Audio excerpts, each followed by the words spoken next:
Good afternoon, and thank you for joining us today for our second part in our series with Gender Spectrum. Today, we will be discussing gender-inclusive puberty and reproductive health education, hosted by HCET with presenter Joel Baum. My name is Brandon Heinbaugh, and I'm a training manager at HCET, and I will be moderating the webinar today. Let me briefly introduce you to healthcare education and training. HCET's mission is to provide comprehensive program development, education, and training to improve reproductive and sexual health outcomes.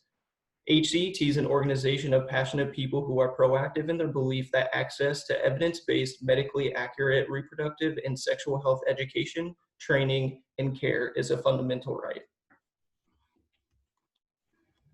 For more information to keep up to date with HCET events, please be sure to follow HCET on these various social media platforms and visit our website at www.hcet.org.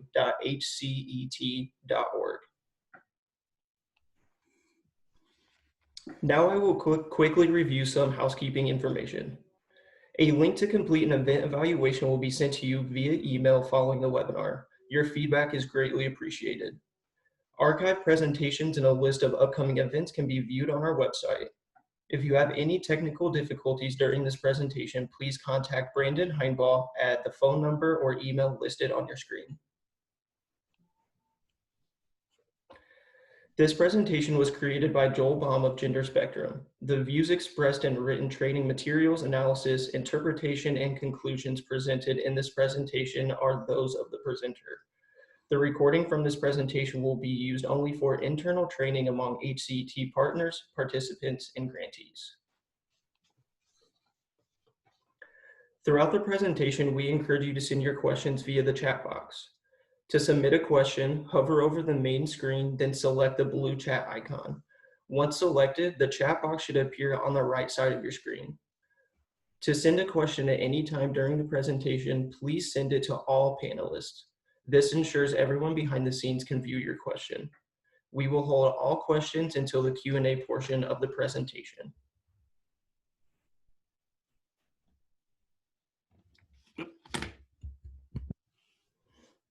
Now I would like to reintroduce you to your presenter for today. Joel Baum is the Senior Director for Professional Development at Gender Spectrum. In this role, he is responsible for overseeing all aspects of the organization's education and training efforts. He facilitates trainings, develops curriculum, consults with caregivers and professionals, and provides resources in service of a more compassionate understanding of gender and young people. A founding member and director of education for the Child and Adolescent Gender Center at UCSF Benoist Children's Hospital, he is frequently called upon to help institutions think more expansively about the gender diversity of all children and teens and ways to create more gender-inclusive conditions accordingly. An educator for more than 30 years, his career has been marked by a commitment to social justice and equity. First, as an award-winning middle school science teacher and school leader, he has also served as a school district administrator in Oakland, California, a school reform coach with the National Equity Project, and a professor in the Department of Educational Leadership at California State University, East Bay. So without any further ado, I will be turning things over to Joel. Thank you. Thanks so much, Brandon, and welcome everyone. It's great to see we have a really big turnout for today, and I'm super excited for the opportunity to work together. Again, as Brandon mentioned, my name's Joel Baum, and I'm the Senior Director for Professional Development with Gender Spectrum, and I've really spent most of my career as an educator, whether it's as an instructor, as an administrator, as a district leader, or even teaching educational leadership to graduate students, as well as doing a lot of school reform work, all before arriving here at Gender Spectrum about 12 years ago. The other thing I want to say about my background, Rich, real quickly, is in some ways today's training very much brings me full circle professionally. I guess, technically began my professional career in high school when living in Salt Lake City, Utah. I worked for Planned Parenthood as a youth advocate. And this was quite a while ago. It was a very, very interesting experience working in a state that is certainly more conservative in many of its values and beliefs about this particular topic, and to be in a place of trying to help again, accurately, scientifically based, provide information to my peers about reproductive health, about prevention, about STI prevention, etc. So again, it's interesting to look back and think about the 17-year-old me compared to the current me anyway. For today, I have 4 objectives. I'm hoping that we'll be able to describe some key principles. Okay, Justin Lambert, yes, you have a question.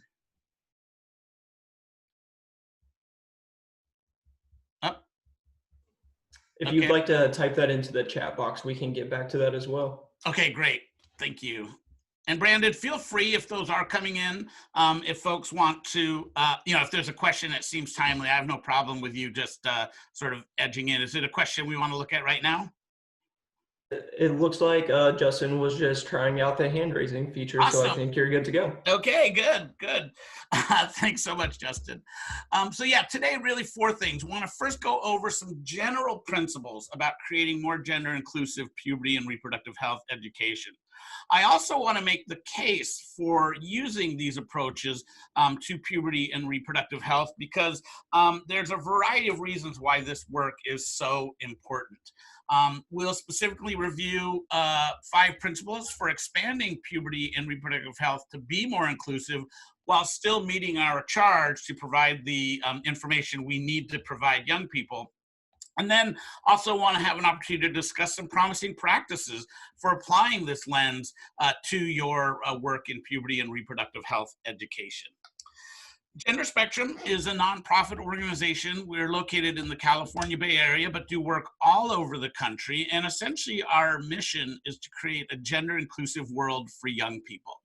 And the way we go about doing that is by engaging others in conversations about gender, really turning the topic over, deconstructing it, and then asking professionals and parents and other adults to consider the implications for their work with young people. We are not a curriculum. What we're going to talk about today is not a curriculum. We're not a program. There's not sort of fidelity issues in implementing Gender Spectrum. Rather, we really work to be thought partners with our clients in sort of a what, so what, now what model that really is about taking ideas related to gender, turning them over, and then thinking about the application of those in the context that our client finds themselves. We do a lot of work in professional settings. We have a professional symposium coming up next month that we're very excited about. And Brandon, I'm going to ask you to go ahead and share some of that information later.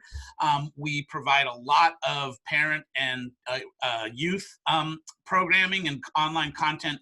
And then we do a lot of professional development. And that's probably the deepest part of our work over the last 12, 13 years has been work around professional development. The document we're going to talk about today is listed here. It's called Principles of Gender Inclusive Puberty and Health Education. And there's a link there. And we will, again, also make sure you get that when we send out the evaluation if you haven't had a chance to look at it. Before we get into some of the ideas in the document, I want to make sure I pause and thank our partners who actually helped us in the development of this document. While it is something that we wrote, we did it with an incredible group of organizations helping us examine it, really take it apart, make sure that what we're saying was accurate, reflected, sort of current understandings of reproductive health. And obviously, a number of these are, in fact, themselves curriculum developers. The agenda for today is I'm going to begin by framing the guide and giving you a little bit of information about sort of how it came about and why. Then we'll go over the actual principles of gender inclusive education. We'll talk briefly about the question of separating students when teaching puberty and health, and then hopefully have a lot of time for Q&A, okay? So I want to start by simply telling you what this document is and what it isn't. This document is a set of principles on how to be more inclusive, and it's a framework for supporting healthy bodies and healthy relationships.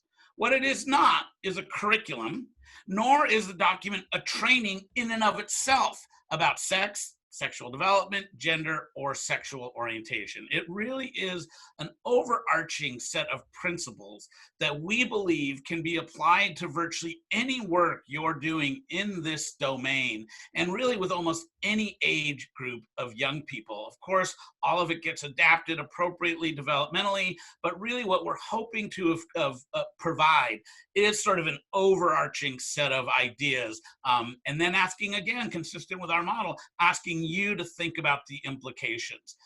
A good friend of mine once said, it's okay not to know, but once you know, you can't not know. And then you have to decide how you want to use that information. One thing that's critical about our work is that these principles are applicable to all young people. When Gender Spectrum does our work, there's an assumption often that what we're going to be talking about are transgender young people or non-binary young people, as if those are the only students that have a gender. Our belief, of course, is that all people have gender. We all are navigating gender. Gender is impacting all of us profoundly, in some ways really, really obviously, in some ways not so obvious and a little more subtle. But when we're talking about applying the lens of gender, again, our mission is creating a gender-inclusive world, not just a trans-inclusive world, but a world that actually accounts for the unique gender of every young person. Real quickly, probably you all know this more than me, but what really is puberty in health education? Well, I mean, we're talking about the changing bodies during adolescence, right? In some cases, programs are addressing healthy relationships, sexuality, pregnancy, and STI prevention. Often these programs are being introduced in grades 4. We're often looking at issues related to consent, but we do know that it really does depend on the setting in which you find yourself, what that content actually looks like. Why do we need to do this work in general in a gender inclusive school? Well, first of all, let's talk about what a gender inclusive school even is.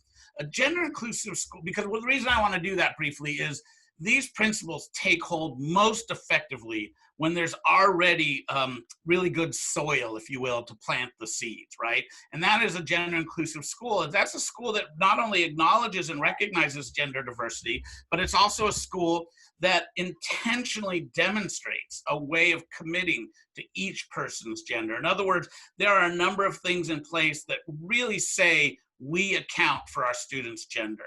And that's really the question these schools are asking. How are we doing it in ways big and small? And we have a whole framework based on different approaches, whether it's the interpersonal or the instructional or the institutional.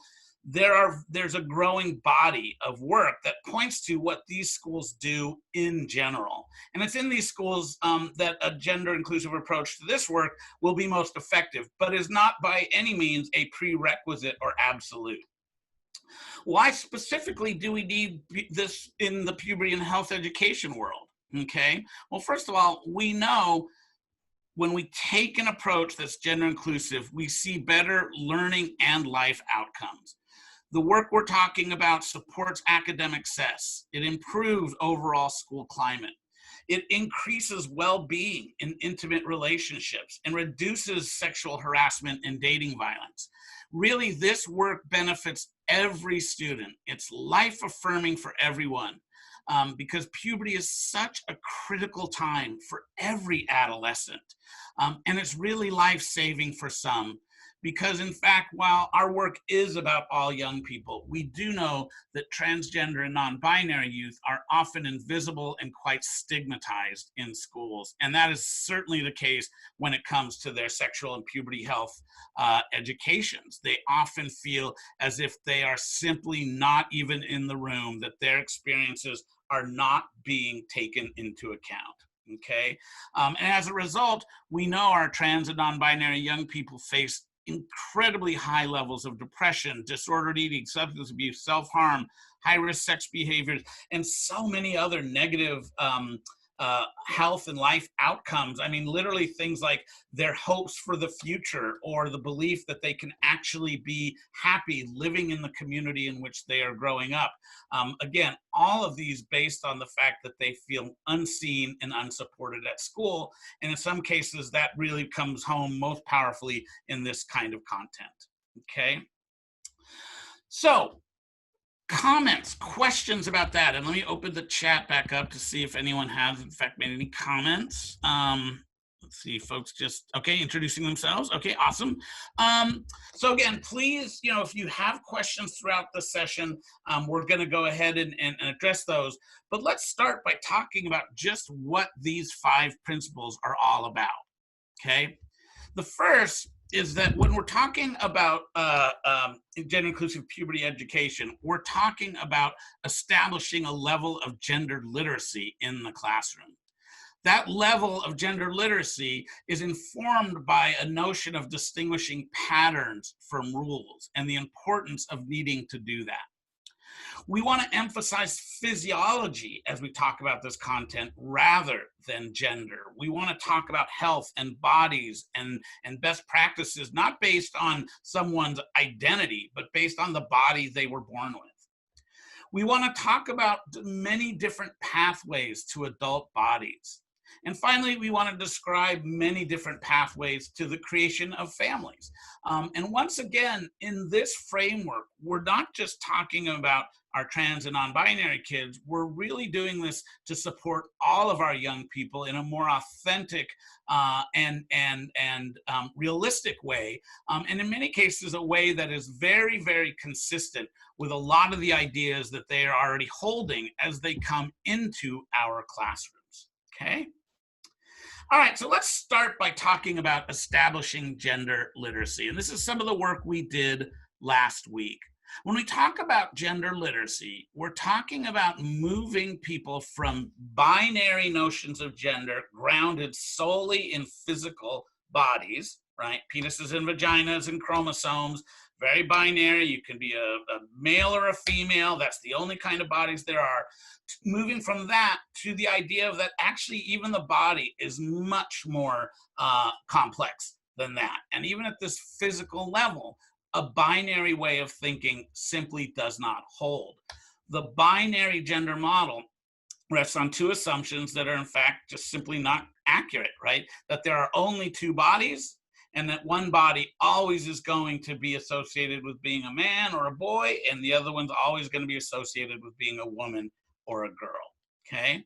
And that's when we talk about the body, we're also talking about how society genders bodies and the ways in which our bodies are sort of treated in the world, okay?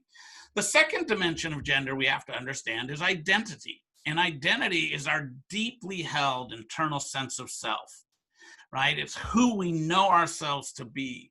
Identity also includes the language that we use to communicate that to others. And so when we talk about gender identity, we really want to be precise. Are we talking about what someone is saying about who they are? Or are we talking about the labels they are using? And the reason I make a big deal about that is many individuals can use the exact same words and mean very different things, right? So someone might describe themselves as transgender, and we assume that, oh, they were assigned one sex, but they must now be the quote unquote other. Well, for some people, that's true. So some people would describe themselves as a transgender girl because she was born and assigned the sex of a male when she was born, but now identifies as a girl, right? And so we might describe her as a transgender girl. Another person might use the word transgender when they in fact simply do not identify with the sex they were born. So another child might have been born with a typically male body, but in fact does not identify as a boy or a girl, but as something else. Still, you have other kids who would say, oh, I'm a boy, because they have a penis and they've identified as a boy all their life, and that's their own experience. And you can have another person saying, and I'm a boy, even though I was born with a body that is assigned female. I don't consider myself transgender. I'm just a boy who happens to have this body. In other words, the language of gender is so critical. And when we're talking about trying to understand gender more deeply and establish gender literacy, we really want to move people from thinking about either or and move them to a both and way of thinking. And also to be really clear that when someone tells us something, we can't assume what they're telling us just from 1 or 2 words. We might need to explore a little bit, Okay. The other aspect and dimension of gender is the social dimension. How do we show up in the world? How do we express our gender? And also, how does the world respond to us? How does the world treat us? How does it shape us? And what are some of the norms and expectations that we face based on that? This also brings in the notion of gender intersecting culture in some really, really powerful ways. There are many cultures throughout the world that have long recognized gender as not being binary, and in fact have had terminology and traditions and various roles for individuals across multiple genders. And yet in most of our experience in Western society, the social dimension imposes a very rigid, binary, and often constraining way of thinking about gender. The other thing we need to think about is the notion of congruence, because when we have these three dimensions, that's one thing, and we need to understand something about each one. But the relationship of them to the one to the other is what's critical. And each of us is seeking a degree of congruence or harmony across those three dimensions. And many times when we are looking at supporting young people related to their gender at school, it means trying to help them have one or more of those dimensions feel more in harmony with their own understanding.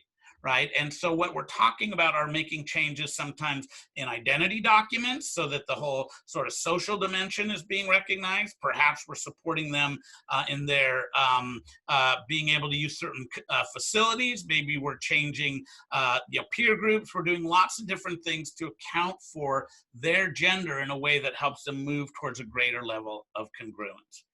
And finally, when we talk about gender, we really want to talk about gender as being a very personal experience. It's personal because while we may share some aspects with other people, ultimately, our gender is unique to each one of us. And so when I say that I identify as a man and another person says he identifies as a man, does that mean we have the same gender? Well, we might share some things. But our experience of gender across those three dimensions is most likely also quite different, depending on where we grew up, when we grew up, the cultures and religions that are part of our lives, as well as many other factors. And so again, when we're talking about gender, and this becomes really, really important as we think about the All Kids framework, we're helping every young person recognize themselves as a unique being that is having an experience related to their changing body, okay? So finally, we need to also make sure that we're distinguishing gender, which is very personal and is exemplified by the three dimensions, and sexual orientation, which is very interpersonal, right? Gender is about who I am. Sexual orientation is about who I am attracted to. I once heard someone describe gender or sexual orientation as being about who I go to bed with, and gender about being about who I go to bed as. But the reason it's really important to distinguish these is, again, there may be relationships, but they're not one and the same. And so, yes, many people do understand their sexual orientation through the lens of gender. And if you think about it, you really cannot talk about sexual orientation without talking about gender. However, you can very easily talk about gender without ever mentioning sexual orientation. And again, it's just important we distinguish them. And this is, again, particularly important because when we conflate these two ideas, we end up sexualizing the experience of young people. And as they are emerging into their authentic genders and understandings of their own genders, adults often put on top of that this whole lens of sex and sexuality and sexual activity that simply has no business being there. And when we start talking about things like locker rooms and bathrooms or shared accommodations on trips, there's suddenly this whole sexual discourse taking place when it's like, it's not about that at all. Okay, so what does it look like to implement the notion of gender literacy in the work that you do? What a person likes to wear isn't determined by their gender. We don't know what someone's gender is just by looking at them. Well, many of us have been taught that genitals define our gender, Our gender is richer and more complex than that. And so what we want to begin to do is through tips like this, through language like this, and many others, is begin to really inform our work with this level of gender literacy that really does deconstruct the gender binary. Okay, why does it matter? Well, first of all, it's critical to help youth know that there is not just one way to be any gender. Part of our job as parents and educators is to open up possibilities for kids instead of limiting them, okay? We also provide them with tools to help them figure out their own gender, to think about kids' understandings of gender. But we think our kids understand gender, we think our students understand gender, but they don't have the framework. And so despite the fact that many young people are far more nuanced in their understandings and comfortable, they still need the frameworks, right? And finally, talking about this with your students also sends important messages that you're open to hearing about their gender and create spaces for them to share that information with you, okay? So questions just real quickly on gender literacy and why that is such an important part of and grounding of this work. Any questions that folks want to put out there? And I'm going to pause just for a second because I know we're using the chat function.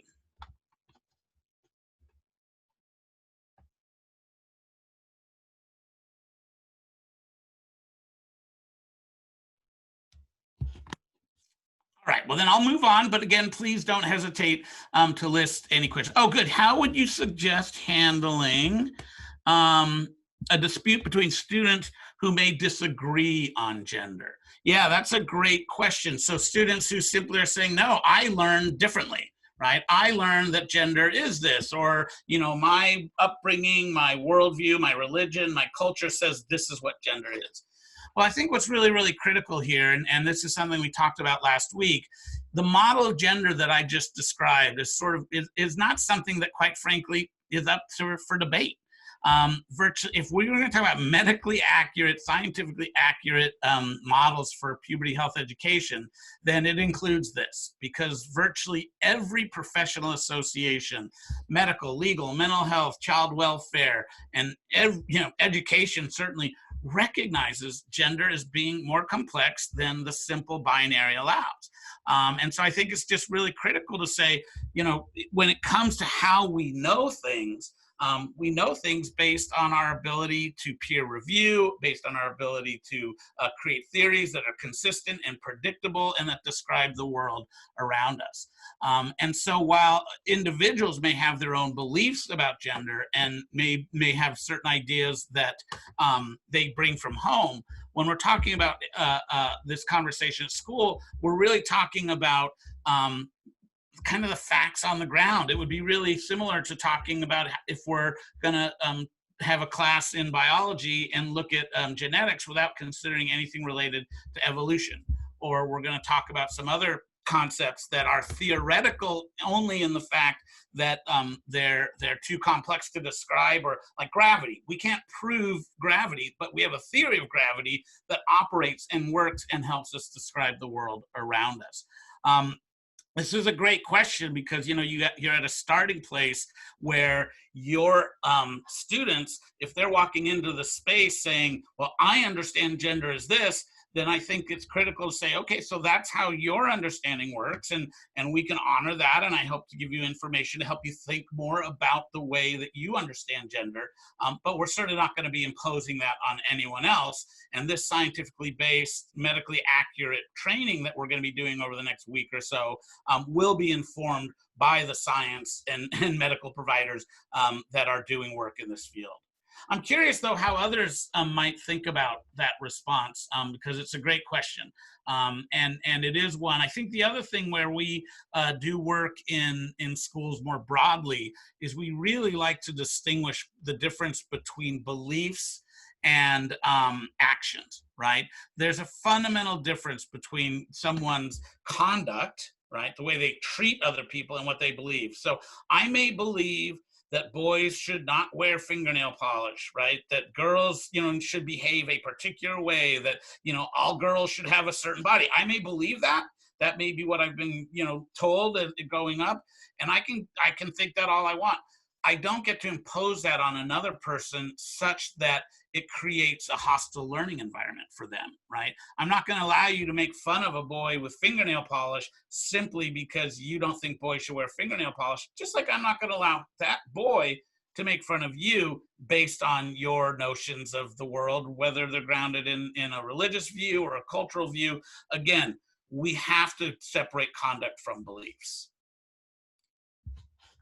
I think it's Elisa, and I don't know, I hope that at least began to address the question a little bit. But I guess that's the thing. I mean, I really, this question, well, what if people just don't believe it? It's like, I'm not sure what to do with that. I mean, okay, it may not be your experience. It doesn't mean that your experience is the only experience that's out there. And so really, we really need to emphasize that, okay, I feel like as educators, one of our roles is, and in fact, many ways, this patterns from rules is a great segue, so I'm going to use it, is like, okay, that may be true in your own experience, but let me give you some more information, okay?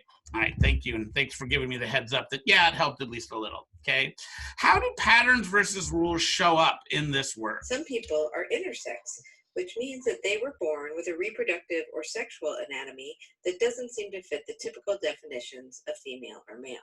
Often, people have a gender identity that is associated with the sex they were assigned when they were born, but sometimes they do not. Many boys don't wear dresses, but some do. So again, what we're talking about in the patterns versus rules way of thinking, and I'm really pleased that over the years, this is a concept that folks have shared with us over and over again as having maybe the most profound impact on their work. And it really is the idea, again, of moving from either or to both and, right? Some people are intersex, right? That means they don't fit typical definitions of male or female. Or another way to put it, yes, most people are born with male traits and female traits, and some aren't. The pattern is males and females. It's not an absolute rule because there are exceptions, right? Similar with gender identity, similar with the social dimension. And again, the expression for us is another way of talking about the social dimension. Okay, so in using this, you can use language in a lot of different ways. That may be true for some people, but not all people. More common and less common. Frequently, but not always. And really coming back to Elisa's question, these are some of the important responses that we need to be able to give to say, okay, I'm not shaming you because, you know, you've grown up thinking about gender, but in this classroom, I'm going to invite you, fellow students, to consider ideas that may be new for you and may be something that are certainly is consistent with experiences other than your own. Patterns versus rules is not just good in puberty. It really is an approach to thinking that lasts a lifetime, right? It helps even very young children to begin to see the world beyond absolutes. In fact, it describes the world they see all around them. You know, if you were to tell children that there was only two colors, black and white, well, they of course would know that's not true. There's a spectrum. Right? If you tell children you're either tall or short, and then you ask them to line up in a classroom, well, you're going to, of course, see this really nice sloping curve. And right, so we just want to demonstrate that there really are very few absolutes, right? It also deepens critical thinking as they consider binary notions and try to unpack them to understand what else is going on there. And I would argue it even supports them to be better citizens as they confront the very complex issues facing our country and as they have to weigh in on those as voters and as simply members of their communities. All right, so patterns versus rules. Again, a really, really critical aspect of doing this work in a particular way. We never want to say to someone, oh, if you're born with a penis, you're not a man, or you can't be a man, or men aren't born with penises. It's like, yeah, most people born with penises will identify as a man, and in many cases do a lot of the things that other men do, but not all of them, right? So it's kind of just saying, okay, yeah, a lot of times that's the case, but just isn't always. And because we're a school where all means all, we want to make sure we're not just saying those patterns become rules. And it's funny, you know, people talk a lot about policing gender, right? A kid walks in and has a pink backpack and everyone says he shouldn't have a pink backpack because that's for girls. Or, you know, some comment is made about a girl acting quote unquote too masculine in some way, right? And the problem becomes, you know, that in their experience, maybe they've not seen a lot of boys with pink backpacks, or maybe they've grown up in a community where, you know, some of the behaviors and expression of girls are in a particular pattern, but that doesn't mean they're rules. The rules is where we get in trouble. Noticing difference is something we're designed to do. Our brains are literally designed to notice differences. The problem isn't the noticing. The problem is in the implications that we assign to that noticing and the turning that into rules. Okay, I'm going to pause, see if there are any comments or questions there.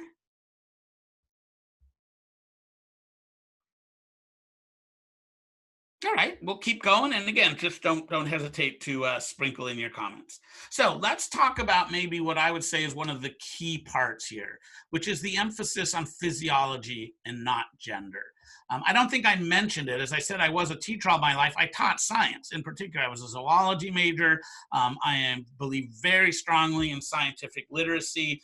This is not, again, about getting rid of gender or saying there's no such thing about gender. It is much more about becoming very, very precise in how we're talking about gender.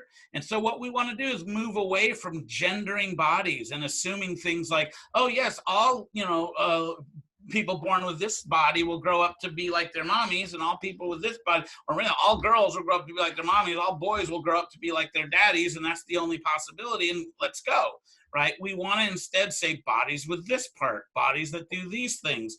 And so let's look at that. We want to be sure that we are conveying physiological terms and definitions. I would argue this principle not only helps us teach puberty education, but academic language. We're actually beginning to say words matter, and we're going to be more precise in how we're using them. We also need to describe the parts and their functions that different bodies have. What sometimes frustrates me in programs similar to what we're talking about today is there can be a tendency to forget that our kids need to understand their own bodies, right? And we lose sight sometimes of the need to give them the information they need. We just don't need to link it directly to gender. If we're going to talk about bodies, if we're going to talk about parts, then let's do it from the perspective of the body dimension and not the gender dimension, the gender identity dimension, or even the social dimension. For those who have ovaries, the pituitary glands and ovaries interact to start menstruation. For those who have testicles, that is where sperm cells are produced. And I've heard a lot of people say, it's like, wait, you mean I'm no longer supposed to say, you mean boys have testicles and that's where sperm is produced, and girls, on the other hand, have ovaries? Well, in a word, yes, we do need to be very, very careful, because not every person who is a girl has ovaries. Not every girl has ovaries, and not every person's ovaries necessarily are interacting with the pituitary glands to start menstruation if there are other medical issues, right? So again, for those who have the pituitary glands, it's typically, right? For those that have testicles, that is where sperm is typically produced. We want to explain the rationale for this to students very early on, because it does sound sort of strange. Why don't you just say, you mean boys have penises and girls have vulvas? Well, because the pattern is that a lot of boys have penises and a lot of girls have vulvas. It's not a rule, and there are differences. And so to be more precise, we're actually just going to talk about penises and vulvas and not link it to being a boy or a girl. One of the things that's so important about learning this language is that it promotes attention to one's physical health based on their body. Right? Because when we think about sex education in particular, and we start looking at it through the lens of gender, then our transgender boys are not going to learn necessarily how important it is to get pap smears, right? If we're framing everything around their gender. But if we're framing it around bodies that have these parts need to be taken care of in these ways, well, now we're talking about anyone with those bodies. We're not just saying only girls get pap smears. We're saying people that have these bodies need pap smears, and they do, because we don't want to lose sight of that. And we know from the data that many young people and trans and non-binary people do not seek medical care. And while it's for a lot of complex reasons, part of it is just the simple stigma of attending to one's health is so intertwined with gender that it just becomes very dysphoric for them to even navigate those spaces. We also, I think, increase people's confidence as they use appropriate language, right? I mean, it is so interesting to do a training. I will just say, when I'm working with an older faculty, a more experienced in the world faculty, let's just say it that way, being a more experienced person in the world myself. And when I even say the words penis and vulva, how people are like, oh my God, like you can feel the room. And when I do this with younger folks, they're like, yeah, those are just, yeah, okay. Just really different how we become more confident in using language. And I think it's really, really critical that we begin to reduce shame about bodies as they understand that the change of bodies, the way bodies work, the uniqueness of bodies is simply part of the human experience. There is no one ideal female body or male body. These bodies are incredibly complicated and diverse and unique, and whether that includes, you know, male and female traits or intersex traits or anything across the board, that the only thing that is normal is diversity.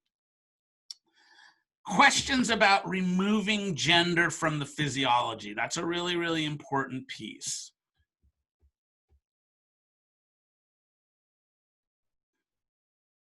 I'm also curious if folks have had experience. In fact, maybe we could use the chat real quickly. People could sort of give themselves, put up the number 1 if you have never talked about physiology without bringing up gender. In other words, you do connect gender, and use the number 2 if you really try to remove gender from the physiology. Just throw some numbers up there if you don't mind. Okay, yeah, looks like a lot of folks are really saying, yeah, they really do try to remove gender from the physiology. That's great. I'm still learning, absolutely. And it does become really, really clumsy sometimes, and kids kind of look at you like, you're talking really weird. Why can't you just say what you mean to say? It's like, well, actually, that is what I'm trying to do. I'm trying to be very, very precise in how I'm talking about this. All right, thank you for that. And again, I see a number of other comments have done both. Let me just get the rest of that. But trying to move towards 2, yeah, great, excellent. Thank you so much. All right, let's look at the next principle, which is the idea that there are many pathways to adult bodies. And I would say of all the principles that that are in here, this has been the one that most sex educators have found to be most helpful, most illustrative of what we're trying to do. Right? The typical trope is that little girls grow up to be like their moms and little boys grow up to be like their dads.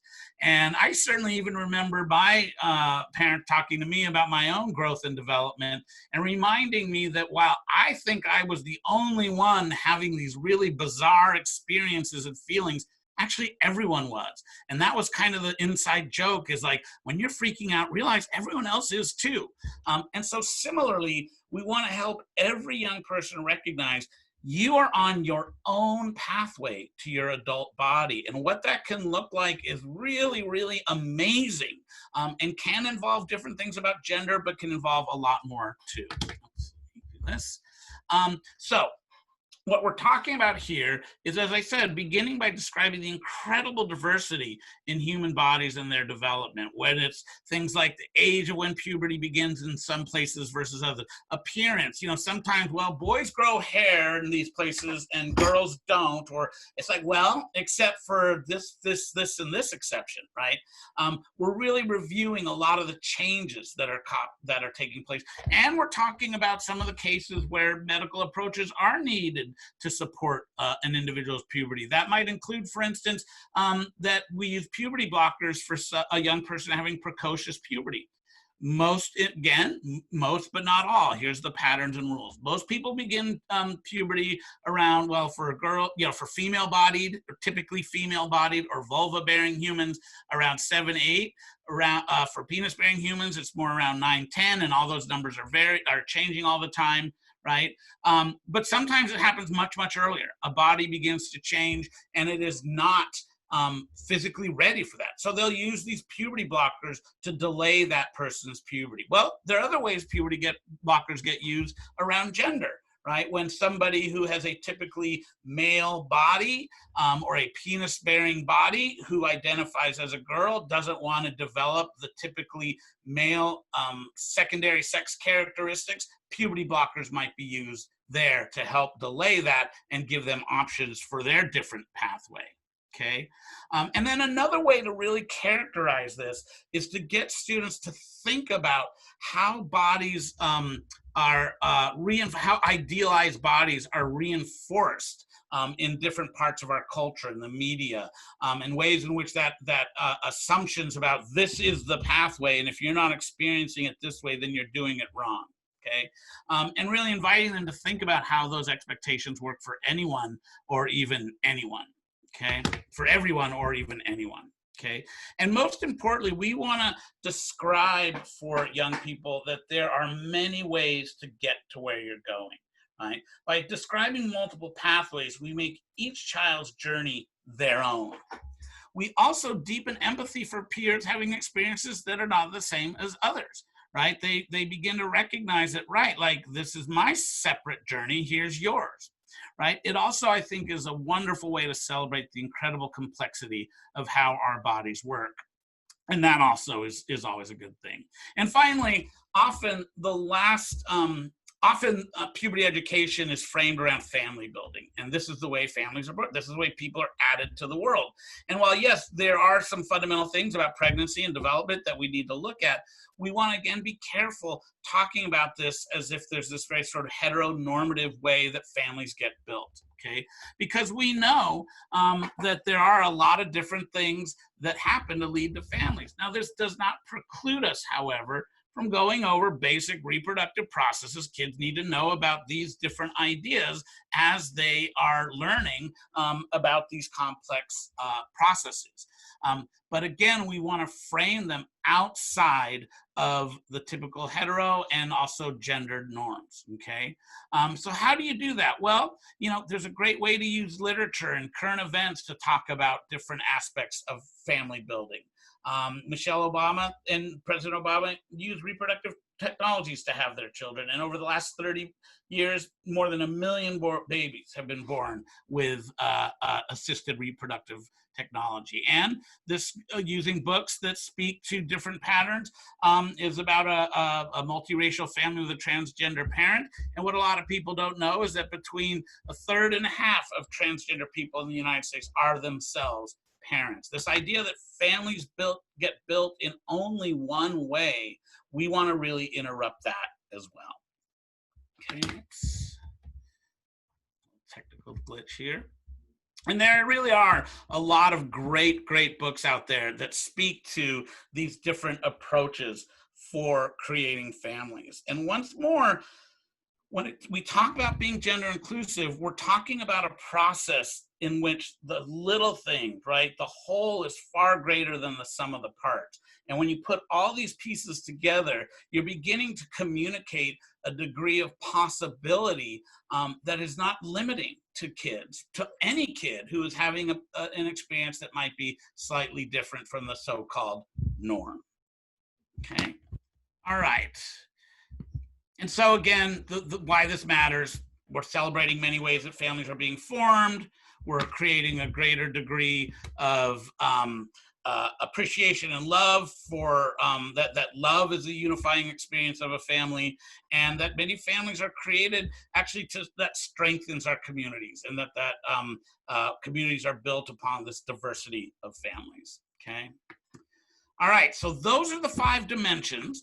I want to spend just a few minutes, and again, I know this is a germane question in some cases. I'm happy to report increasingly not, but the notion of separating kids or not separating kids, and reflecting on ways to think about that and frame that issue. Okay.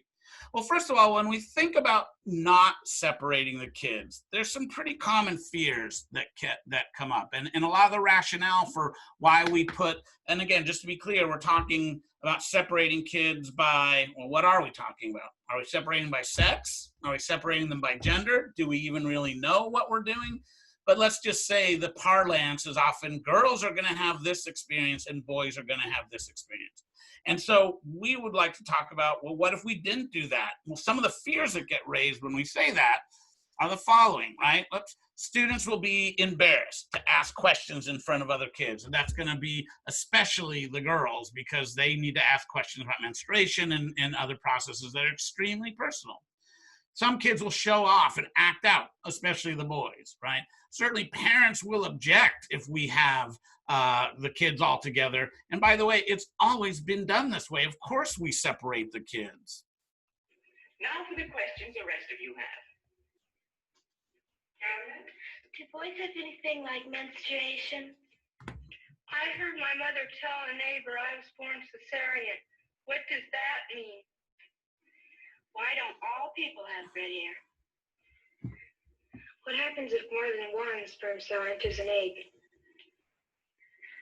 How long will it take till my voice changes? Are girls always bigger than boys at 12 or 13? Why do some kids grow faster than others? I'd like to know more about different kinds of hormones. Everybody says I look like my Aunt Sarah. Why do I have to look like her when I don't even like her? All of those are excellent questions. So again, the idea that kids have always done it separately just is not even accurate. And again, talk about a little bit of a throwback. So really what we're talking about when we're exploring this question are the trade-offs. What are the advantages and the disadvantages? When we separate, students miss the opportunity to foster respect and communication across all genders, right? We lose that opportunity for kids to be having these conversations in controlled spaces, right? We also are always conveying an otherness or a secretness about the different bodies and genders that people may have. We're also preventing students from learning how to speak to one another about sensitive topics. I think when we separate kids, it damages our ability to teach kids consent if they're not even able to become comfortable with maybe being a little uncomfortable at first talking about each other's bodies. And for our trans and non-binary kids in particular, it does put them in a very difficult position where they have to pick one or the other, right, and miss essential information across the opposite. So if I'm a transgender girl and no one knows I'm trans, in fact, I don't even identify as a transgender girl, I just happen to have a penis. When I'm told I have to go with all the other girls, I either out myself so I can learn about my body, or I go learn a bunch of information that has nothing to do with my body. And that puts those kids in a really difficult position. So in order to address some of the issues that might come up and address some of those fears that get raised by having kids together, there are some real basic strategies that we employ, right? Using ground rules and setting those up from the very, very beginning. Normalizing discomfort and saying, look, we're going to be talking about a lot of stuff that causes a lot of embarrassment for many, many adults. And we're going to get through that. We're going to do that together because it is critical that we actually understand one another's experiences so that we can be better allies and peers and parents and partners and simply better, more respectful members of this community. Right? Certainly the question box is a powerful way to deal with that whole issue of, well, people won't ask questions. And once again, this notion of like, well, the girls will not ask questions about their menstrual cycles in front of the boys. Well, yeah, some girls won't. That's true. But I know when I was teaching sex ed, I had a lot of girls who had no problem, right? So the pattern might be one thing. I'm not even sure that even holds, quite frankly. But certainly the rule, those patterns can't be turned into rules. Otherwise, we let the tail wag the dog, and we end up doing some really bad practices to address a problem that doesn't have to exist. If you are concerned that conversation is being limited, well, the question box is always a fabulous way to insert the questions kids may be asking. And so, if someone hasn't asked a question that you feel like maybe a particular group of students wants the answer to, you can say, here's a question that someone has asked. That someone might be you, but you're still in the classroom. And so it's a way to be able to bring those common ideas up. And again, it's important to anticipate those commonly asked questions in order to do that. I wanted to really wrap things up by this quote from Wendy Sellers. Many of you may be familiar with the Puberty, the Wonder Years. You know, people have different opinions about the curriculum, but she said that I work with dozens of schools that do not divide students based on sex. Most use an anonymous question box so that all students can have their questions answered. They generally say that students have better and more, behave better and more respectfully in mixed groups. So again, I'm curious how other folks out there feel. And again, if you want to put in the chat sort of, you know, whether you think mixed groups do in fact work better, or some of your ideas about that, that would be really, really helpful. And so as we move towards the conclusion, let's review, okay? The first principle is establishing gender literacy. And that, if it relies just on the puberty education program, that's challenging, I'm not gonna lie. But that doesn't mean we cannot infuse some gender literacy, just in, you know, helping kids recognize what binary systems of gender are, how they in fact are fairly inaccurate and imprecise. That's part of the work. With that, we're going to distinguish patterns from rules. Yes, most people born with penises identify as boys, and some don't, right? Many, right? I mean, so many, not all, okay? We're going to focus on physiology rather than gender. And on this one, because it is so foreign for many of us, I really encourage you to invite the kids in to help, quote unquote, police the conversations, in that you want the kids to notice, like, hey, you referred to that as boys, and I thought that we weren't doing that. It's like, right, yes, see, this just shows you how hard it is, but how important it is. Invite them in to that practice. We want to, again, the whole point of really all of this is that everyone is on an amazing pathway and journey to whatever their adult body will be. You will have a hormone experience. You know, you will have an adult hormone experience. We need, of course, hormones for much more than just sexual development. They have tremendous impacts on many physiological processes, including bone health, right? But what that pathway will be is not absolutely determined by your identity. There physiological things that are happening based on your identity. You can shape what that pathway is, but it's not universal. And finally, again, reminding folks that there are many different pathways to families, and that there is no one way to make a family. Families get created in lots of different ways, okay? So I've been asking for questions throughout, so I know we're moving towards the end, and I'm certainly happy to take any more, and I see a lot of comments. I'll look at those in a second and hand it over to Brandon. But before I do, I wanted to leave you with one last thought, which is that we frequently like to talk about just how far ahead young people are with all of us. Oh, hold on just a minute there, Buster. Dad, I'm supposed to pick up Emily in like 10 minutes. I gotta go. Emily can wait for a little bit, can't she? You got a minute to talk to your old man, don't you? Have a seat.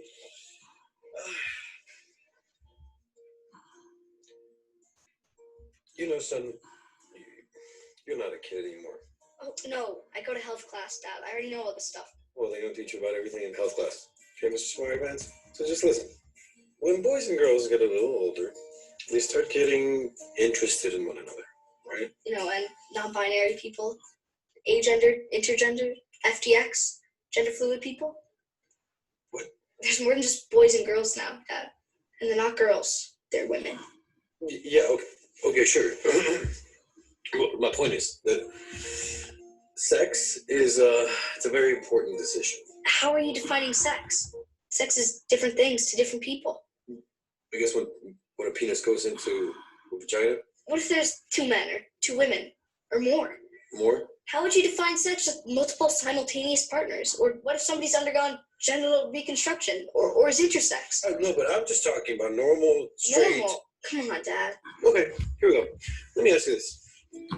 Son, are you attracted to women? Yes, but I'm young.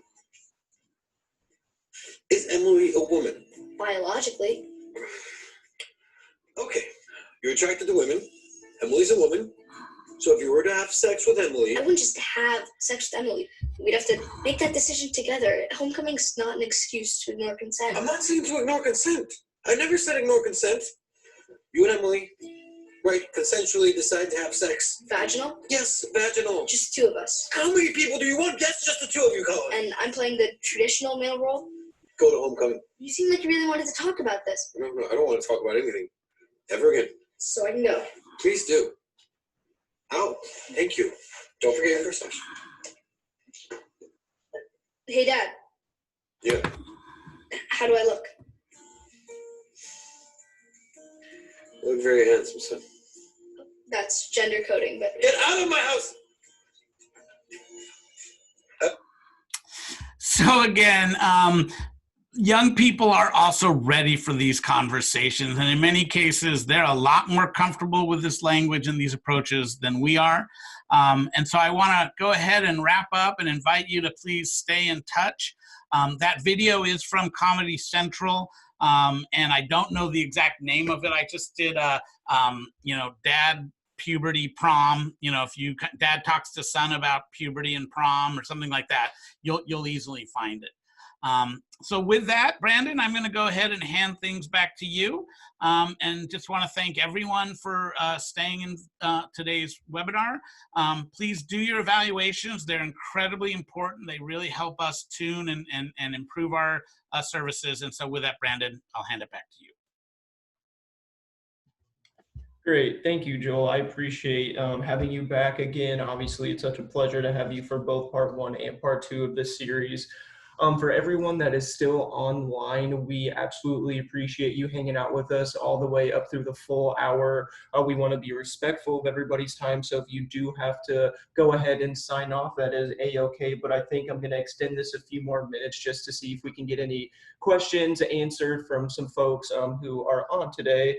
Just to kick us off really quickly, Joel, I did want to ask a question that I think may kind of be suitable for most of the folks it looked like who answered in our little poll at the beginning of the webinar about kind of their role and where they are. So for those folks, going into schools for temporary programming, how can we work as a group of people doing this work with youth in schools to work with the school admin and the teachers to keep them accountable when we are maybe always there all the time to help make the classrooms or lessons supportive and affirming?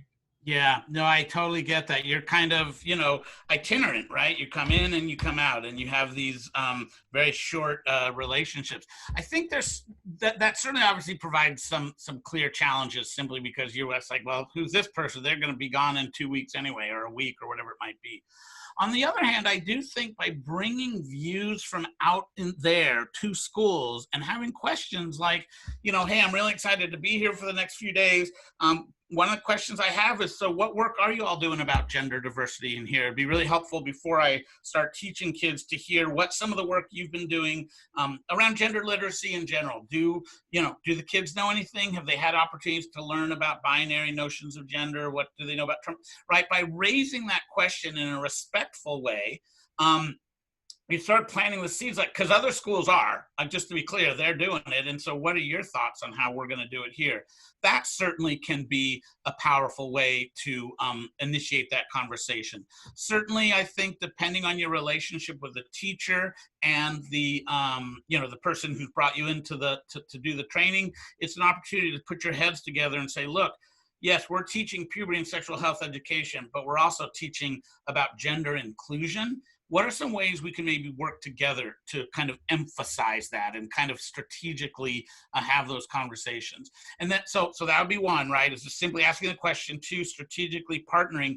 And 3, and a question I hear a lot, which is, frequently when you're teaching this content, you will have individual students approaching you and asking for some support or saying, oh my God, thank you, that's me, that's who I am. But I think, number one, it's really powerful without outing any students to say, listen, you may not know this principal A or district administrator B or teacher C, but you actually have a lot of kids who are really grappling with this stuff right now. They come to me every year, all the time.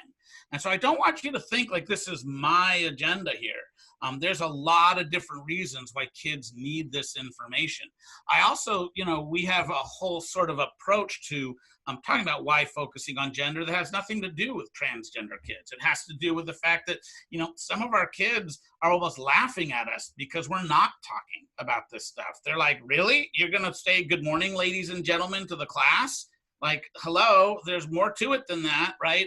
So a lot of young people are almost demanding this of us. I'd say another reason is that kids are encountering gender diversity all the time. We have a responsibility to prepare them for the world that they are actually already in, and certainly will increasingly be entering. I would say on a growing basis, a number of our colleagues, they themselves are coming into spaces as non-binary and gender diverse people, and we also need to be able to provide information to support them. So I think there's a lot of ways where you can make the case, even if you're not positioned as a member of the faculty or as someone who has any kind of influence at all. But I always think one of the most effective questions, if nothing else, is to simply begin by saying, hey, yeah, just curious, how are you accounting for gender diversity around here? Like, what's it look like? What work have you been doing? I just want to, so I don't, step in it, right? Like, it's sort of, it assumes they are doing something and probably therefore should be. But if not, like, oh, okay, great. Well, have you all thought about, like, kind of moving your kids' gender literacy up a little bit, moving it up a notch or two? Like, is there kind of those conversations taking place? Right. And that can often be a really powerful thing. And because those educators know you're in a lot of different schools, it's sort of like, wait, other schools are doing that stuff? It's like, okay, well, maybe we need to.